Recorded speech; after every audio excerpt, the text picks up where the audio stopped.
রাধাকুণ্ডের মহিমা নিয়ে শুরু করব।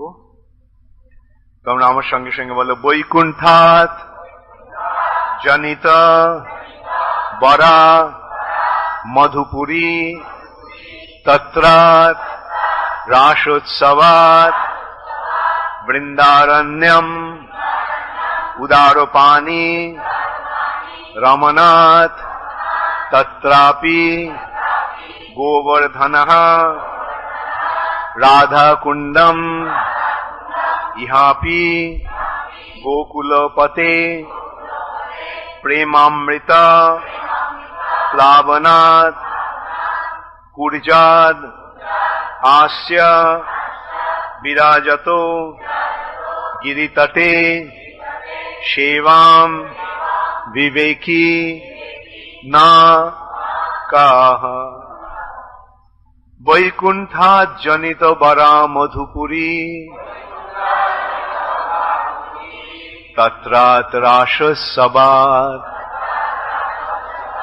বৃন্দারণ্যম উদারপানি রমনাথ তত্রাপি গোবর্ধনঃ রাধাকুণ্ডম ইহাপি গোকুলপতে রাধাকুণ্ডম ইহাপি গোকুলপতে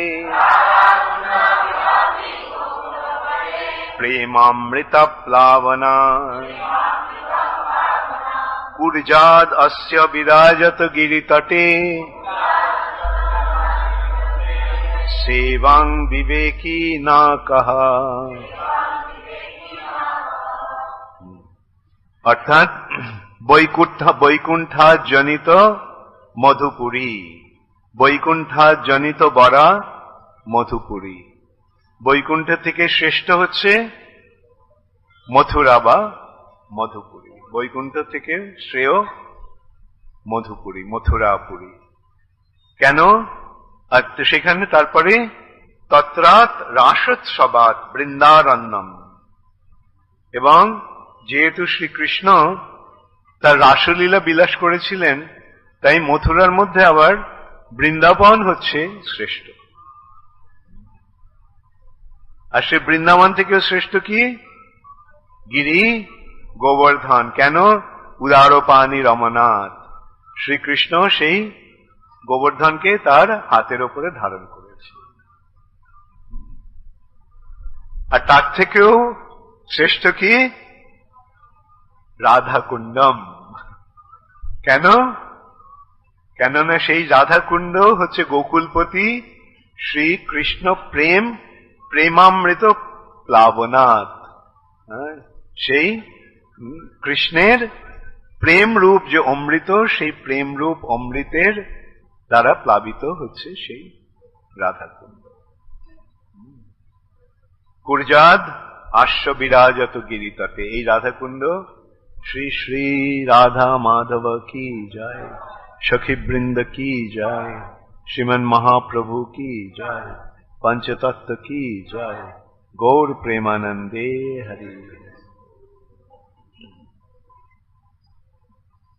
কুর্যাদ আস্য বিরাজতে গিরিতটে সেবাং বিবেকী ন ক। সে কে, কোন বিবেকী ব্যক্তি আছে যে সে সেই রাধাকুণ্ডের সেবা করবে না? তাহলে আমরা কি দেখতে পাচ্ছি? বৈকুণ্ঠেরও উপরে হচ্ছে মথুরা। কেন? কেন সেই মথুরায় শ্রীকৃষ্ণ জন্মগ্রহণ করেছিলেন, এবং সেই মথুরা মণ্ডলেই সমস্ত তীর্থস্থান, বৃন্দাবন। সেই বৃন্দাবনের বৈশিষ্ট্য কি? সেখানে শ্রীকৃষ্ণ রাসলীলা বিলাস করেছে। আর সেই বৃন্দাবনের মধ্যে আবার শ্রেষ্ঠ কি? কোন স্থান? গিরিরাজ গোবর্ধন। সেই গিরিরাজ গোবর্ধনকে শ্রীকৃষ্ণ তার হাত দিয়ে ধারণ করেছে। আর সেই গোবর্ধন থেকেও শ্রেষ্ঠ হচ্ছে রাধাকুণ্ড। সেই রাধাকুণ্ডের জল, রাধা কুণ্ড কুণ্ড মানে সরোবর। সেখানকার জলটা জল নয়, সেটা কৃষ্ণ প্রেম অমৃত, কৃষ্ণ প্রেমামৃত, কৃষ্ণ প্রেম রূপ অমৃত হচ্ছে সেই জল। তো আজকে সেই রাধাকুণ্ডের আবির্ভাব তিথি। আর আজকে তিথিটা একটা বৈশিষ্ট্য এই, আজকে বহুলাষ্টমী। বহুলাষ্টমী, বহুলা অষ্টমী, অষ্টমী তিথি। অষ্টমী তিথি, অষ্টমী মানে এই যে কৃষ্ণপক্ষ শুক্লপক্ষ, চন্দ্রের দুটো গতি। একটা কৃষ্ণপক্ষে চাঁদ ছোট হতে থাকে, আর শুক্লপক্ষে চাঁদ বড় হতে থাকে। অমাবস্যা থেকে চাঁদ এক এক পক্ষে বড় হয়ে পূর্ণিমা, 14 পক্ষ অতিক্রম করে পূর্ণিমা, তারপরে আবার কমতে কমতে কমতে কমতে অমাবস্যা। তো এই যে 15টা দিন এক একটা পক্ষ, তার মধ্যে অষ্টমী দিনটাকে বলা হচ্ছে 8 দিন, অষ্টম পক্ষটাকে বলা হচ্ছে অষ্টমী। যেমন একাদশী, এটা গণনা কিরকম হচ্ছে, প্রথমা বা প্রতিপদ, দ্বিতীয়া, তৃতীয়া, চতুর্থী, এইভাবে গণনা। তো এই যে অষ্টমী তিথি দামোদর মাসের শুক্লপক্ষে, এটি হচ্ছে বহুলাষ্টমী। বহুলাষ্টমী কেন? তোমরা কে কে জানো বহুলাষ্টমী কেন? কে কে জানতে চাও বহুলাষ্টমী কেন? ওকে, বৃন্দাবনে একটা গাভী, তার নাম বহুলা। সে বহুলা ঘাস খাচ্ছিল একদিন বৃন্দাবনের বনে। এমন সময় একটা বাঘ এসে বলল, আমি তোমাকে খাবো।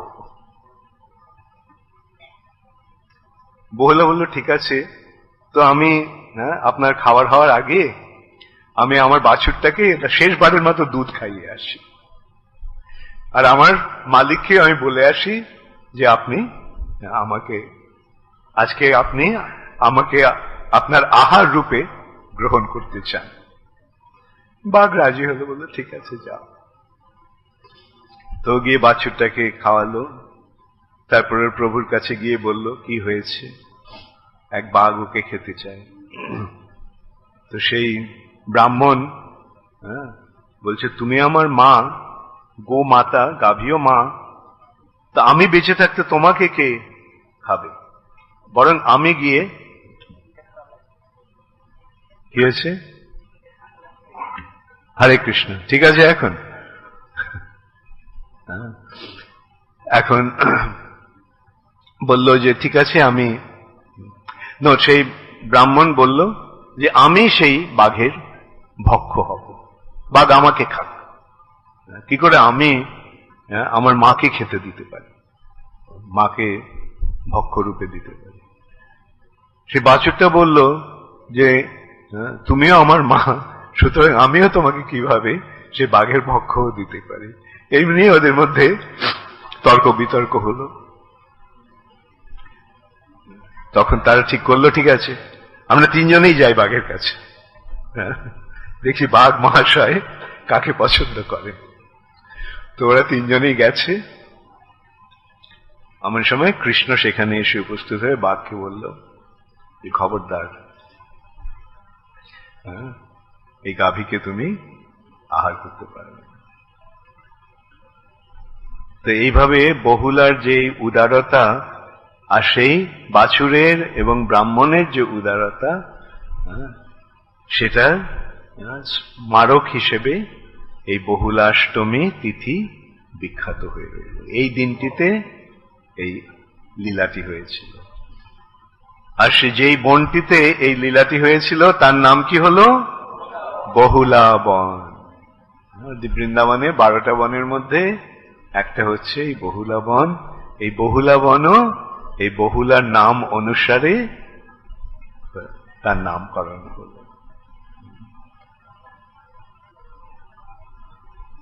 এখন এই সূত্রে এই বহুলাষ্টমী একটা বৈশিষ্ট্য, এবং এই বহুলাষ্টমীতে রাধাকুণ্ডের আবির্ভাব হয়। তার আগেও একটা কথা আমি বলে দিচ্ছি যে এই যে বৃন্দাবন, এই বৃন্দাবনে পৃথিবীর কোনো স্থান নয়, এই বৃন্দাবন এই জড় জগতের স্থান নয়, এই বৃন্দাবন চিন্ময় জগতের, চিন্ময় জগৎ থেকে অভিন্ন। তারও একটা সুন্দর বর্ণনা আমরা পাই গর্গ সংহিতাতে। গর্গ সংহিতাতে বর্ণনা হয়েছে যে পৃথিবী যখন অসুরদের দ্বারা ভারাক্রান্ত হলো, তখন পৃথিবী একটা গাভীর রূপ নিয়ে কাঁদতে কাঁদতে ব্রহ্মার কাছে গেল, গিয়ে ব্রহ্মাকে জানালো যে আমার তো এই অসহনীয় অবস্থা, এই অসুরদের অত্যাচার আমি আর সহ্য করতে পারছি না, আপনি এর একটা কোনো মীমাংসা করুন। ব্রহ্মা বলল এটা সম্ভব আমার পক্ষেও নয়, এই সমস্যার সমাধান আমার পক্ষেও সম্ভব নয়, তো চলো আমরা কৃষ্ণের কাছে যাই। তখন সমস্ত দেবতারা ব্রহ্মার অনুগামী হলেন, এমনকি বিষ্ণু গেলেন ব্রহ্মার সঙ্গে। তারা ক্ষীর সমুদ্র অতিক্রম করে, এই জড় জগতে কারণ সমুদ্র অতিক্রম করে তারা চিৎ জগতে পৌঁছল একটা নৌকো করে। এই চিৎ জগতের দ্বারে দেখলো যে দুজন গোপী দ্বার রক্ষা করছে বৈকুণ্ঠে, বৃন্দাবনে। তো সেই গোপী এসে বলল যে আপনারা কে? ব্রহ্মা বলল আমরা এই ব্রহ্মাণ্ড থেকে আসছি। তো বল ঠিক আছে, আমি গিয়ে কৃষ্ণকে জিজ্ঞাসা করছি। তো সেই গোপীরা এসে বলল কৃষ্ণ জিজ্ঞাসা করছে কোন ব্রহ্মাণ্ড থেকে আপনারা আসছে? তো ব্রহ্মা বলছে কোন ব্রহ্মাণ্ড, কটা ব্রহ্মাণ্ড তো আমরা জানি না। তো তখন বিষ্ণু বলল যে যেই ব্রহ্মাণ্ডে আপনি কৃষ্ণী গর্ভরূপে এসেছিলেন এবং যেই ব্রহ্মাণ্ড আপনার পায়ের নখের আঘাতে ব্রহ্মাণ্ড বিদীর্ণ হয়েছে, যে ব্রহ্মাণ্ডের আবরণ বিদীর্ণ হয়েছে, আমরা সেই ব্রহ্মাণ্ড থেকে আসছি। কৃষ্ণ তখন ওরা এসে বলল ঠিক আছে, গোপীরা নিয়ে গেল। তো ব্রহ্মা সমস্ত জানালো কি অবস্থা এই ব্রহ্মাণ্ডের, অসুরদের অত্যাচারে পৃথিবী ভারাক্রান্ত হয়ে আছে। তখন কৃষ্ণ বলল ঠিক আছে, এই পৃথিবীর পরিস্থিতি সংশোধন করার জন্য আমি আসছি, আমি আসব। এই কথা শুনে রাধারানী মূর্ছিত হয়ে পড়লেন। কৃষ্ণ চলে যাবে এই দুশ্চিন্তায় রাধারানী মূর্ছিত হলেন। তখন রাধারানীর সংজ্ঞা যখন ফিরে এলো, কৃষ্ণ আশ্বাস দিলেন যে না না, তোমাকে আমি সঙ্গে নিয়ে যাব। রাধারানী বললেন না না, আমি বৃন্দাবন ছেড়ে কোথাও যাব না। তখন কৃষ্ণ বললে ঠিক আছে, আমি এই বৃন্দাবনকে ওখানে পাঠিয়ে দেব। এবং সেই সূত্রে সমস্ত বৃন্দাবন এলো এবং বিভিন্ন লীলার মাধ্যমে বৃন্দাবনের যে বিভিন্ন স্থান সেগুলি প্রকাশিত হল। যেমন গিরিরাজ গোবর্ধন এলো, গোবর্ধন পর্বত প্রকাশিত হলো। তোমার রাধাকুণ্ড এলো, রাধাকুণ্ডের আবির্ভাব কিভাবে হচ্ছে, রাধাকুণ্ড কিভাবে এলো তার বর্ণনা, বা আজকে সেই রাধাকুণ্ডের জন্মদিন, আবির্ভাব তিথি। অরিষ্টাসুর এসেছিল, অরিষ্টাসুর কংসের অনুচর। কি রূপ নিয়ে এসেছিল অরিষ্টাসুর? একটা বৃষ রূপে এসেছিল, বৃষভাসু, বৃষ ষাঁড়। তো কৃষ্ণ অরিষ্টাসুরকে সংহার করল। অরিষ্টাসুরকে যখন সংহার করলো, করে কৃষ্ণ রাধারানীর কাছে গেছে। রাধারানী বলছে, না না, তুমি আমাকে ছুঁয়ে না। কেন, কি হয়েছে? তুমি অপবিত্র হয়ে গেছো, কলুষিত হয়েছে। কেন? গোহত্যা পাপ, তুমি গো হত্যা করেছো। আরে এটা অসুর, একটা বৃষরূপে এসেছে, তাকে আমি মেরেছি, তারপর তুমি বলছো যে এখন গো হত্যা হয়েছে। তাই বলছে, হ্যাঁ, তো গরু বৃষ রূপ নিয়ে এসেছে, বৃষ হচ্ছে ধর্মের প্রতীক।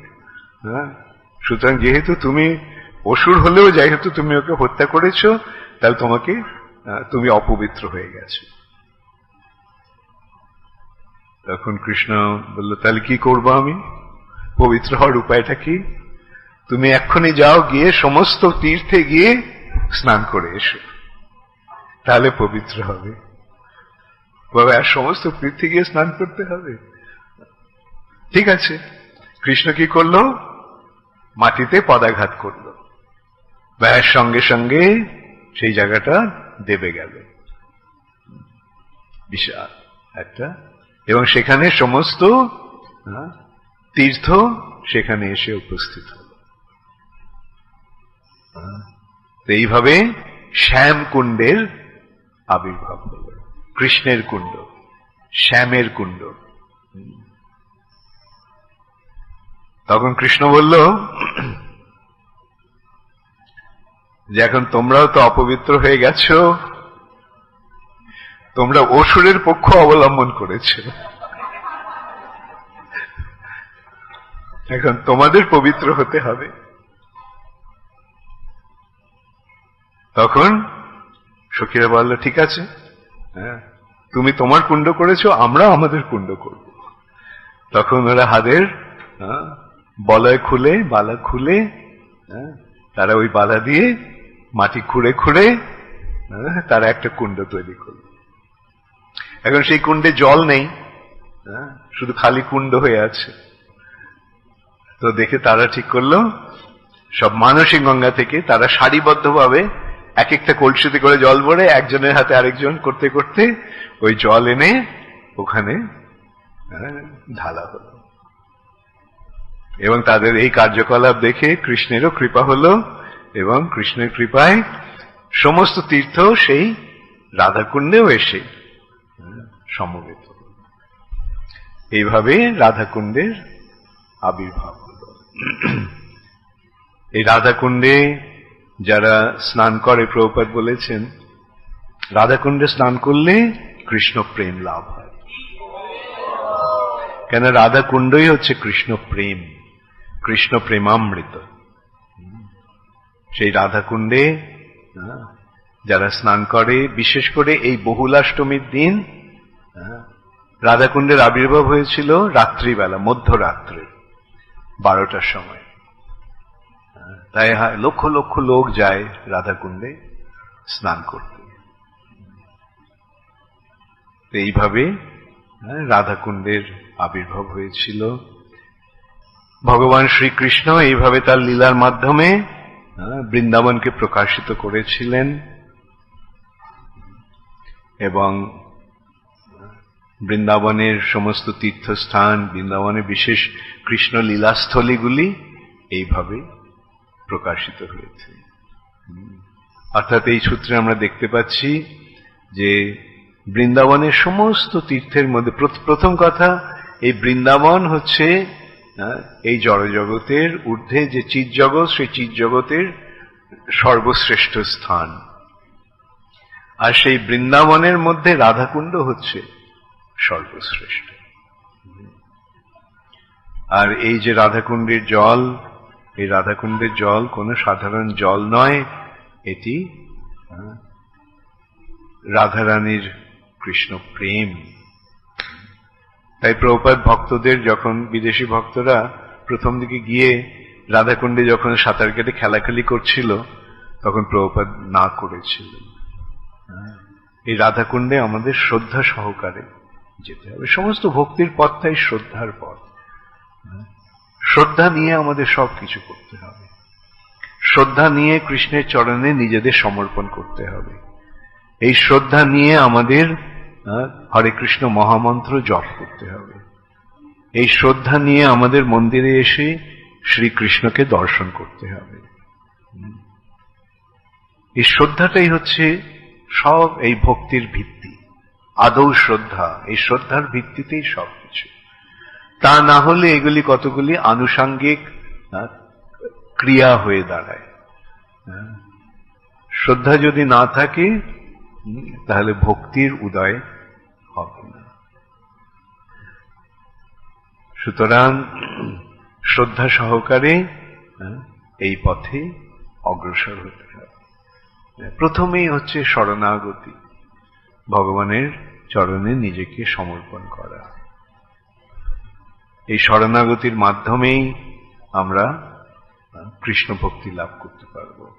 শ্রীকৃষ্ণ চৈতন্য প্রভু জীবে দয়া করি, সপার্ষদ স্বীয় ধাম সহ অবতরী, অত্যন্ত দুর্লভ প্রেম করিবারে দান, শিখায় শরণাগতি ভকতেরও প্রাণ। শ্রীকৃষ্ণ চৈতন্য মহাপ্রভু জীবদের কৃপা করার জন্য অত্যন্ত দুর্লভ যে কৃষ্ণ প্রেম দান করার জন্য তিনি সপার্ষদ, তার পার্ষদদের নিয়ে তার ধাম সহ, সপার্ষদ স্বীয় ধাম সহ অবতরী, অত্যন্ত দুর্লভ প্রেম করিবারে দান। এই অত্যন্ত দুর্লভ যে কৃষ্ণ প্রেম, ব্রহ্মারও দুর্লভ যে কৃষ্ণ প্রেম, সেই কৃষ্ণ প্রেম দান করার জন্য শিখায় শরণাগতি।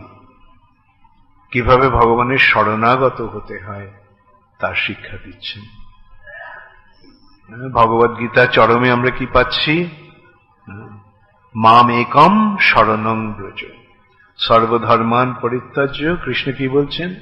মাম একম শরণং ব্রজ, আমার শরণ নাও। এই শরণাগতি হচ্ছে ভক্তির প্রাণ স্বরূপ।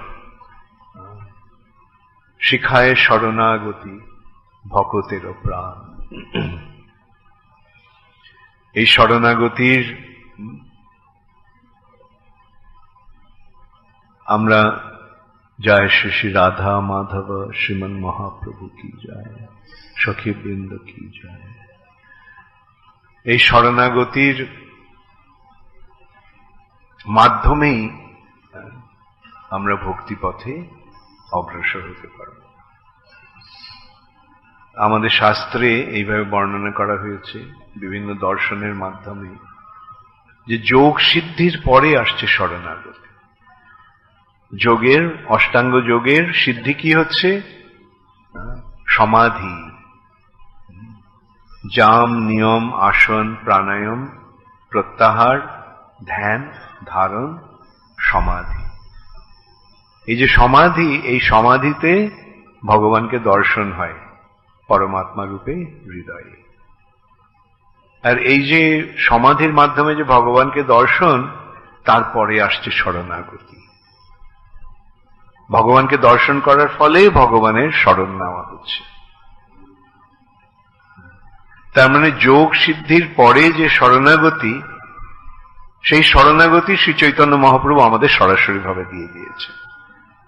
যোগীরা হাজার হাজার বছর তপস্যার পরে যে সমাধি লাভ করে, তার ফলে তারা যেটা পায় মহাপ্রভু সেটা আমাদের দিয়ে দিয়েছে।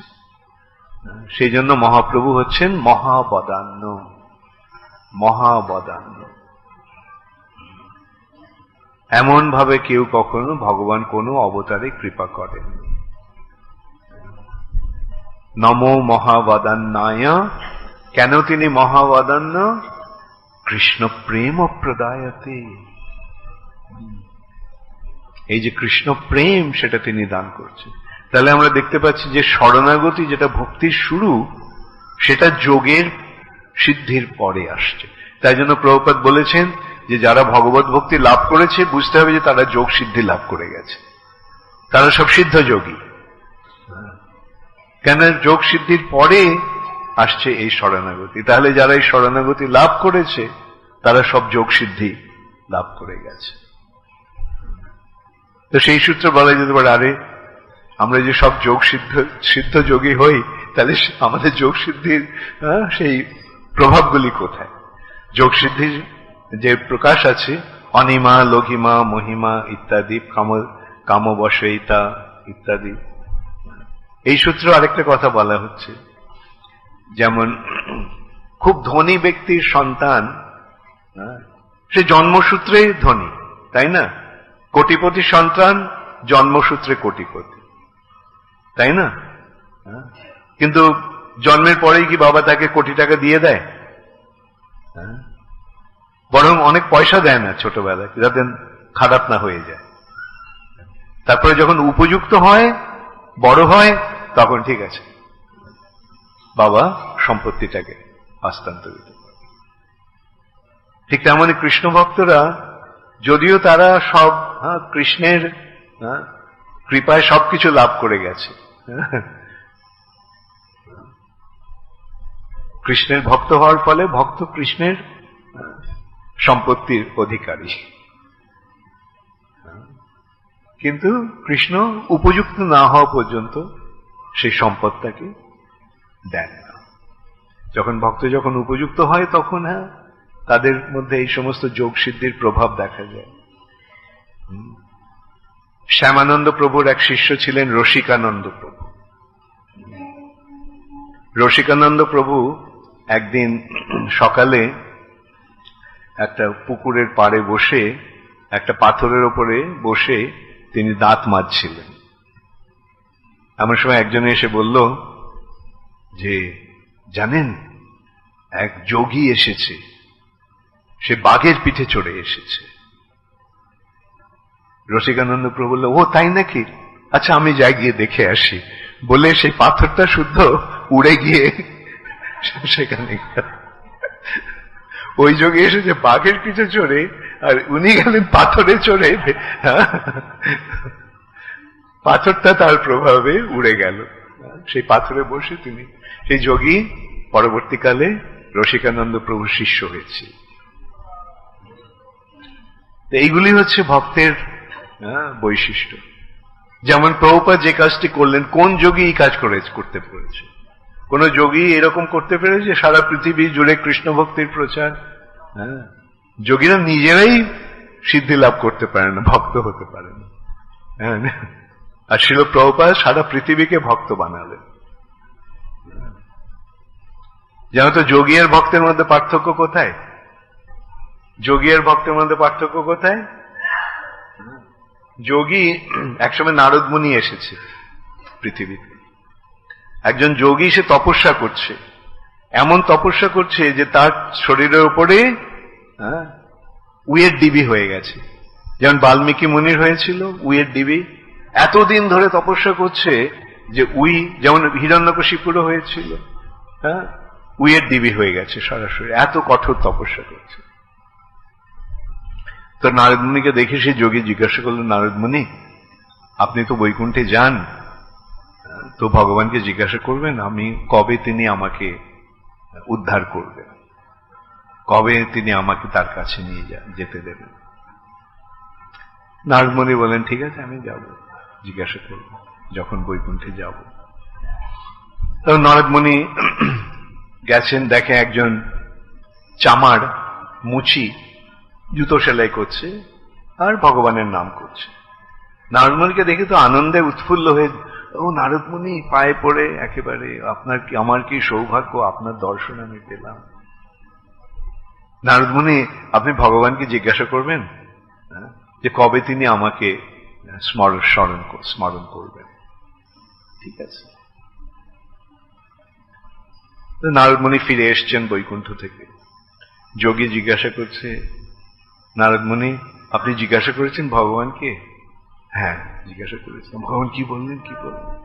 যে আপনাকে আরেকটা জন্ম অপেক্ষা করতে হবে, আরেকটা জন্ম অপেক্ষা করতে হবে। অর্থটা কি? এই যোগের মাধ্যমে ভগবানকে পাওয়া যাবে না, ভক্তির মাধ্যমে ভগবানকে পেতে হয়। অতএব এই যোগের মাধ্যমে যতই তপস্যা করো না কেন, যতক্ষণ ভক্ত না হবে ততক্ষণ ভগবানের কাছে যেতে পারবে না।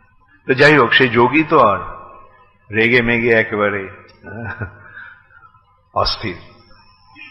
আরো একটা জন্ম আমি এত তপস্যা করেছি, দেখুন আমার চারদিকে এরকম হুয়ের ডিবি হয়ে গেছে,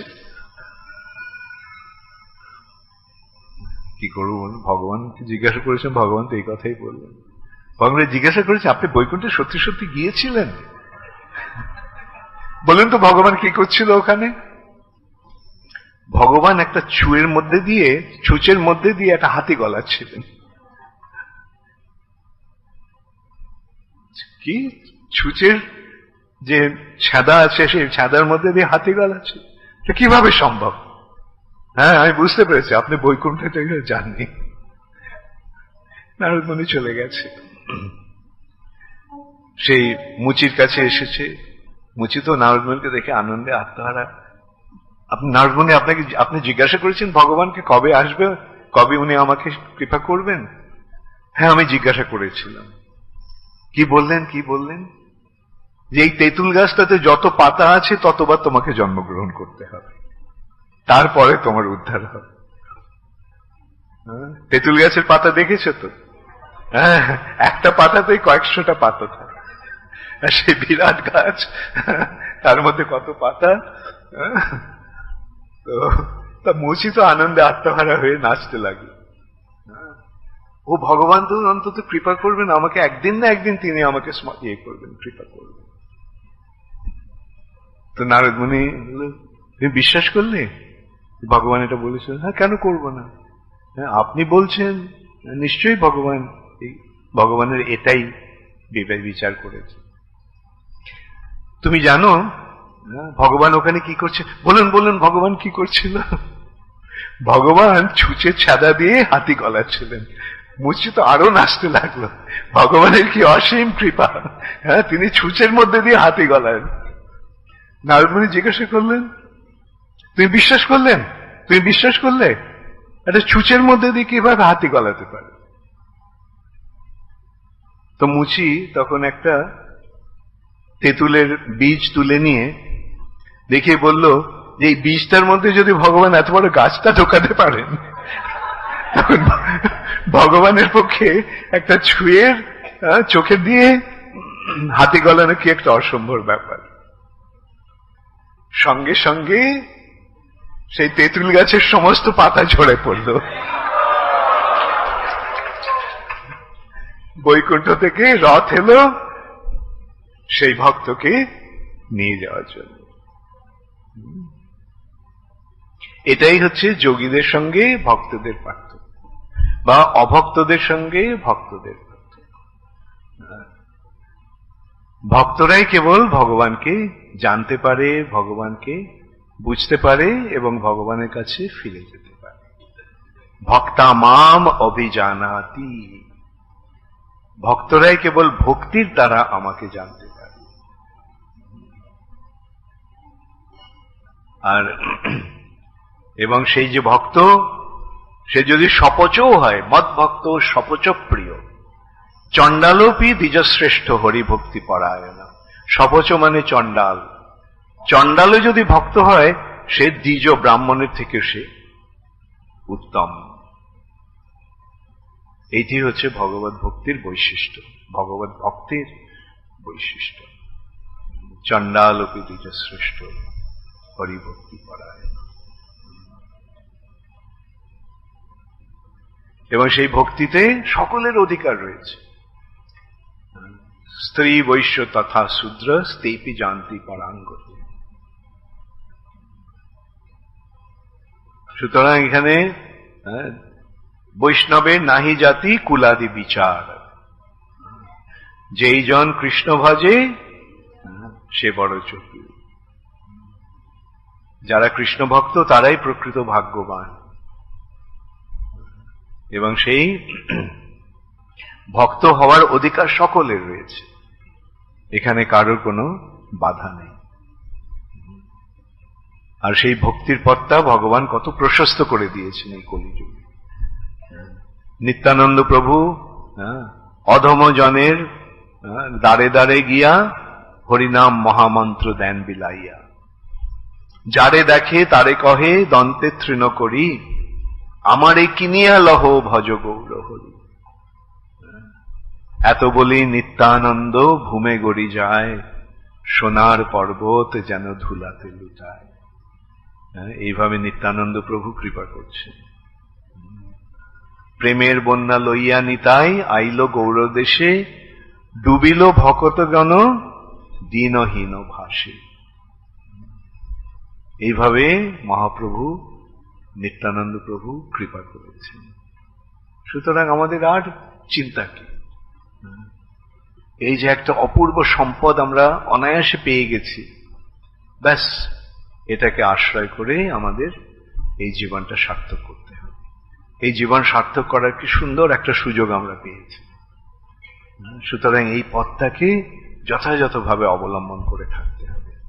সবসময় ভগবানের কাছে প্রার্থনা করতে হবে যেন এই পথ থেকে কখনো আমরা বিচ্যুত না হই। हरे कृष्णा।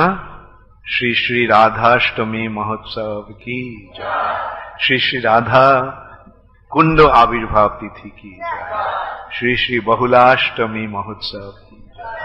गौर प्रेमानंदे हरे। कारो कोनो प्रश्न आछे?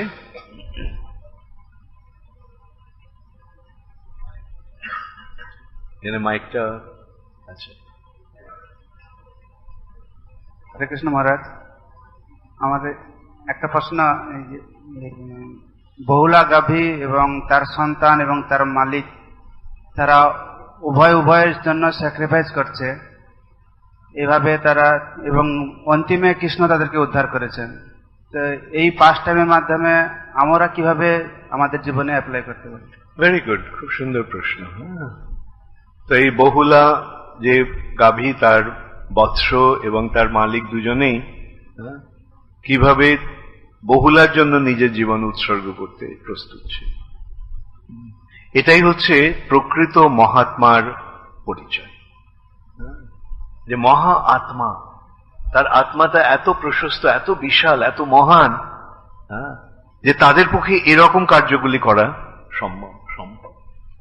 তোমার মনে আছে ভীম যখন একচক্রাতে ছিল গ্রামে, তখন যে ব্রাহ্মণ বাড়িতে ওই ব্রাহ্মণদের এসেছে বকরাক্ষসের ভক্ষ হওয়ার জন্য। ওরা রাত্রিবেলা দেখতে পেল যে সবাই পরে কি কথাবার্তা বলছে। কি বলছে ওরা? বাবা বলছে আমি যাব, আমার বয়স হয়ে গেছে, আর তো আমার বেঁচে থেকে কি লাভ। মা বলছে আরে তুমি থাকতে, আমি থাকতে তোমাকে আমি কিভাবে যেতে দিতে পারি। ছেলে বলছে আমরা আছি তো, আমরা থাকতে তোমাদের আমরা কিভাবে যেতে দিতে পারি। এ ব্যাপার কি হচ্ছে, সকলেই বলছে আমি যাব। জড়জগতের মনোভাবটা কি? আমি বাঁচবো, আমি ভাবছো তোমরা সব মরে যাও। আর ভগবত ভক্তের ভাবনাটা কি? আমি মরে যাই, সবাই বেঁচে থাকুক, সবাই বেঁচে যাক। বাসু ঘোষ কি বললেন? সমস্ত জগৎ, বাসুদেব দত্ত, সমস্ত জগতের পাপ নিয়ে আমি নরকে চলে যাই, সমস্ত জগৎ আপনার কৃপায় উদ্ধার করবে। তো এখানে হচ্ছে মনোভাবের বৈশিষ্ট্য, জড়জাগতিক মনোভাব আর ভক্তের মনোভাবের পার্থক্য। ঠিক আছে, হরে কৃষ্ণ। ওইদিকে কারো নেক্সট কার কাছে? আচ্ছা, এদিকে মাতাজি হাত তুলেছিল প্রথমে। কে হাত তুলেছিল? ওকে দাও। হরে কৃষ্ণ মহারাজ, ধন্যবাদ, প্রণাম। মহারাজ, আমরা ভক্তি জীবনের শুরুতে জেনেছি যে জীবের স্বরূপ কৃষ্ণের নিত্য দাস। ভক্তি জীবন প্রথমে কি জেনেছেন? জীবের স্বরূপ কৃষ্ণের নিত্য দাস। হ্যাঁ। তো সেই দাসত্ব ভাবে আমরা বা যে আচার আচরণগুলির মাধ্যমে সেবা করার চেষ্টা করছি। তো যখন আমরা এই দামোদর লীলা বা রাসলীলা, ভগবানের যে বাৎসল্য রস বা মাধুর্য রসের যে লীলাগুলো আমরা শ্রবণ করি বা দেখছি, কীর্তন আদি করি, তখন আমাদের মনোভাব কেমন হওয়া উচিত বা তা থেকে আমরা। তুমি তো প্রথমেই বললেন জীবের স্বরূপে কৃষ্ণের নিত্য দাস, তাহলে দাস হবে না মালিক হবে? না, এই লীলা দাস হবে না প্রভু হবে? হ্যাঁ, দাসী। কিন্তু ওই লীলাগুলো তার মাধ্যমে ভগবানের প্রতি আসক্ত হয়ে ভগবানের সেবা করার চেষ্টা করতে হবে। লীলার মাধ্যমে ভগবানকে জানতে পারছে, ভগবানকে। কৃষ্ণ কি একজন সাধারণ মানুষ? হ্যাঁ, সেটা আমরা বুঝতে পারবো কিভাবে? লীলা শ্রবণ করার মাধ্যমে। ভগবানের লীলার মাধ্যমে। কেউ হাতের মধ্যে একটা পাহাড় তুলতে পারে? একটা 7 বছরের ছেলে কখনো পারে সেটা করতে? হ্যাঁ, কিন্তু কৃষ্ণ করেছিল। তাহলে কৃষ্ণ কে? ব্যাস, ওকে। ওদিকে প্রশ্ন কাটছিল, এখানে ওর হাতটা ছিল, এইদিকে ওকে দাও।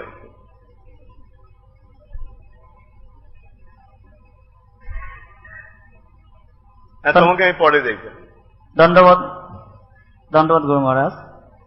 গুরু মহারাজ, এই নবদ্বীপ ধাম তো বলা হয় অভিন্ন বৃন্দাবন, কিন্তু এই অভিন্ন বৃন্দাবন এখানে তো গিরি গোবর্ধন, যমুনা এবং শ্যামকুণ্ড বা রাধাকুণ্ড নেই। তো যদিও আমরা আপনাদের আমরা সবকিছু ইয়ে করি, কিন্তু অভিন্ন মানে প্রকৃতপক্ষে অভিন্ন, কিন্তু বৃন্দাবন বৃন্দাবন, নবদ্বীপ নবদ্বীপ। বুঝতে পেরেছ? বৃন্দাবন বৃন্দাবন আর নবদ্বীপ নবদ্বীপ। যেমন এখানে 9টা দ্বীপ আছে, বৃন্দাবনে 9টা দ্বীপ আছে? নেই। বৃন্দাবনে রাধাকুণ্ড আছে, গিরি গোবর্ধন আছে, এখানে আছে? নেই। তবে ভক্তরা এখানে সেটাও তৈরি করে।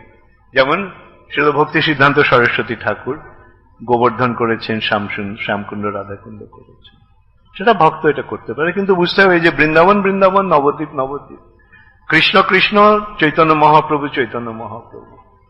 বুঝতে পেরেছ? চৈতন্য মহাপ্রভু এখানে কৃষ্ণ লীলা করছেন না, এখানে তিনি নবদ্বীপ লীলা করছেন।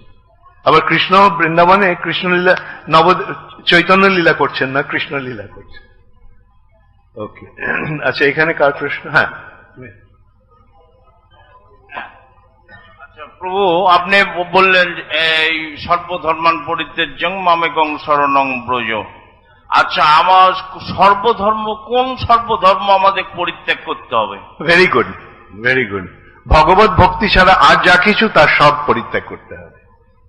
পৃথিবীতে যত কিছু ধর্ম নামে চলে, ভাগবত কহে তাহা পরিপূর্ণ ছলে। সেগুলি ধর্ম নয়, সেগুলি ছল ধর্ম, কপট ধর্ম। মানে এই জগৎটাকে ভোগ করার জন্য ওই সমস্ত আয়োজন, সেটা ধর্ম নয়, সেইগুলো ত্যাগ করতে হবে। হ্যাঁ, আর এমনি সরলভাবে বলা যেতে পারে 2 রকমের ধর্ম আছে। একটা হচ্ছে নিত্য ধর্ম, আর একটা হচ্ছে নৈমিত্তিক ধর্ম। দেহের ধর্ম, দেহের ধর্ম মানে দেহটা ব্রাহ্মণ, দেহটা ক্ষত্রিয়, দেহটা পুরুষ, দেহটা স্ত্রী, দেহটা যুবক ইত্যাদি। হ্যাঁ, এই যে দেহগত যে ধর্ম, সেইগুলো ত্যাগ করে আত্মার যে ধর্ম ভগবত ভক্তি, সেটা হচ্ছে নিত্য ধর্ম। নৈমিত্তিক ধর্ম, নিমিত্ত, দেহটাকে নিমিত্ত করে যে ধর্ম, সেগুলি ত্যাগ করে নিত্য আত্মার যে নিত্য ধর্ম, সেই ধর্মটাকে গ্রহণ করতে হবে। বোঝা গেল? হ্যাঁ, সেই কথাতেই কৃষ্ণ বলছেন মাম একম সর্বধর্মান পরিত্যাজ্য, মাম একম শরণং ব্রজ। আমার শরণ নেওয়াটাই হচ্ছে ধর্ম, কৃষ্ণের শরণ নেওয়াটাই হচ্ছে ধর্ম। এছাড়া যা কিছু ধর্ম নামে চলছে সেগুলো সব বাদ দিয়ে দাও, ঠিক আছে? সেগুলি পরিত্যাগ করো। শ্রীমদ্ ভাগবতের প্রথমে সে কথাটা বিশ্লেষণ হচ্ছে। ধর্ম প্রজ্জিত কৈতব অত্র।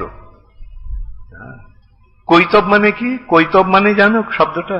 কৈতব শব্দটার অর্থ, কৈতব মানে কপট, ছল, ছল।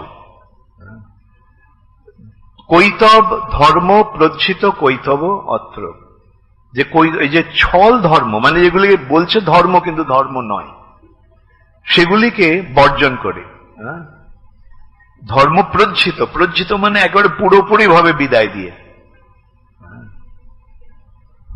ধর্ম প্রজ্জিত কৈতব অত্র নির্মৎসরানাম সতাম, তখনই হৃদয়টা নির্মল হয় এবং সমস্ত ঈর্ষা আদি কাম ক্রোধ লোভ ইত্যাদি মল থেকে মুক্ত হয়ে হৃদয়টা নির্মৎসর হয়। তখনই কেবল বেদ্যং বাস্তবমাত্র বস্তু, তখনই কেবল সেই যে বাস্তব বস্তু ভগবান এবং ভগবানের লীলা, ভগবানের ধাম, ভগবানের পরিকর, ভগবানের বৈশিষ্ট্য, এগুলিকে যথাযথভাবে বেদ্যম জানা যায়, বোঝা যায়। ঠিক আছে, ওকে। তো তুমি কোন ধর্মটা গ্রহণ করেছো? হ্যাঁ, সনাতন ধর্ম। Very good. হরে কৃষ্ণ। ওইটাই আসল ধর্ম গ্রহণ করেছো, ব্যাস, আর কোনো ভাবনা নেই। হ্যাঁ বলো। গুরু মহারাজ, আমরা অনেক কিছু জানতে পারলাম আজকে আপনার কৃপায়। বহুলাষ্টমী, রাধাকুণ্ডের আবির্ভাব, রূপ গোস্বামী তার উপদেশামৃতে এই রাধাকুণ্ডকে সব থেকে শ্রেষ্ঠ স্থান বলে ব্যাখ্যা করেছেন। তাহলে আমরা রাধাকুণ্ডের প্রতি বা রাধাকুণ্ডে বসবাসের প্রতি আমাদের মনোভাব কিরকম হবে? Very good, very good. রাধাকুণ্ডে, তাহলে আমরা কেন রাধাকুণ্ডে গিয়ে থাকছি না? হ্যাঁ, তার কারণটা হচ্ছে মহাপ্রভু আমাদের একটা কাজ দিয়ে গেছেন। সেটা কি? যারে দেখো তারে কহো কৃষ্ণ উপদেশ। রাধাকুণ্ডে তো সবাই কৃষ্ণকে জেনে গেছে, তাহলে কৃষ্ণ উপদেশ কাকে দেবে? তাই জন্য মহাপ্রভুর এই নির্দেশটা পালন করার জন্য মহাপ্রভু যেহেতু বলছে পৃথিবীতে আছে যত নগরাদি গ্রাম, হ্যাঁ, সেখানে গিয়ে প্রচার, এবং সেই প্রচারের ফলে মহাপ্রভু আমাদেরকে বৃন্দাবনের, গোলক বৃন্দাবনের রাধাকুণ্ডে পৌঁছে দেবেন। সেই জন্য কৃষ্ণ ভক্তরা রাধাকুণ্ডে না গিয়ে সারা পৃথিবীর সব জায়গায় গিয়ে কৃষ্ণ ভক্তির প্রচারে ব্রতী হয়েছে। হরে কৃষ্ণ, হরে কৃষ্ণ। ধন্যবাদ। আচ্ছা, আজকে 9টা বেজে গেছে। আচ্ছা, লাস্ট একটা কোয়েশ্চেন আমি নিতে পারি? কার প্রশ্ন আছে? আচ্ছা, লোকে দাও। গুরু মহারাজ, রাধাকুণ্ডকে শ্রেষ্ঠ স্থান বলা হয় যে, হ্যাঁ, রাধাকুণ্ডকে সব গোলক বৃন্দাবনের শ্রেষ্ঠ স্থান বলে আখ্যায়িত করেছেন মহাপ্রভু বা ভগবান। ওখানে কি অন্তরঙ্গ লীলা করেছিলেন ভগবান, সেটা আমি একটু সবাইকে জানালে ভালো। প্রথম লীলা হলো রাধাকুণ্ডের আবির্ভাব। বৃষভাসুর বধের পরে রাধারানী বলল, কৃষ্ণ তুমি অপবিত্র হয়ে গেছো, পবিত্র হতে হবে। কি করে পবিত্র হব? যাও সমস্ত তীর্থে গিয়ে স্নান করে এসো। তখন কৃষ্ণ কি করলেন? কৃষ্ণ শ্যামকুণ্ডকে প্রকাশ করলেন। তার মানে পৃথিবীর সমস্ত তীর্থ এসে শ্যামকুণ্ডে উপস্থিত হয়ে গেল। তাহলে আমরা আমাদের সমস্ত তীর্থে যেতে হবে না, ওই শ্যামকুণ্ডে গিয়ে স্নান করলেই হবে। এখন শ্যামকুণ্ড তো কৃষ্ণের, আর তার এখন রাধারানী কৃষ্ণের সঙ্গে প্রতিযোগিতা করে বললেন, ঠিক আছে, আমরা একটা তৈরি করব, যেই কুণ্ডটা তোমার থেকেও বড় হবে, তোমার থেকেও পবিত্র হবে। সেইটি হচ্ছে রাধাকুণ্ড। তো এইটি হচ্ছে প্রথম লীলা। রাধাকুণ্ডের তীরে কৃষ্ণ রাধারানীর সঙ্গে অনেক লীলা বিলাস করেছেন। রাধাকুণ্ডের বৃন্দাবনের নিচে গিরি তটে, রাধাকুণ্ডের তটে কৃষ্ণ রাসলীলা বিলাস করেছে। এইভাবে কৃষ্ণের রাধারানীকে নিয়ে যত কিছু লীলা এই রাধাকুণ্ডকে কেন্দ্র করেই হয়েছে। হরে কৃষ্ণ। গৌর প্রেমানন্দে শিল প্রভুপাদ কি। হরে কৃষ্ণ। জয় পতিত পাবন শিল ভক্তিচরণ স্বামী গুরু মহারাজ কি। সমবেত ভক্তবৃন্দ।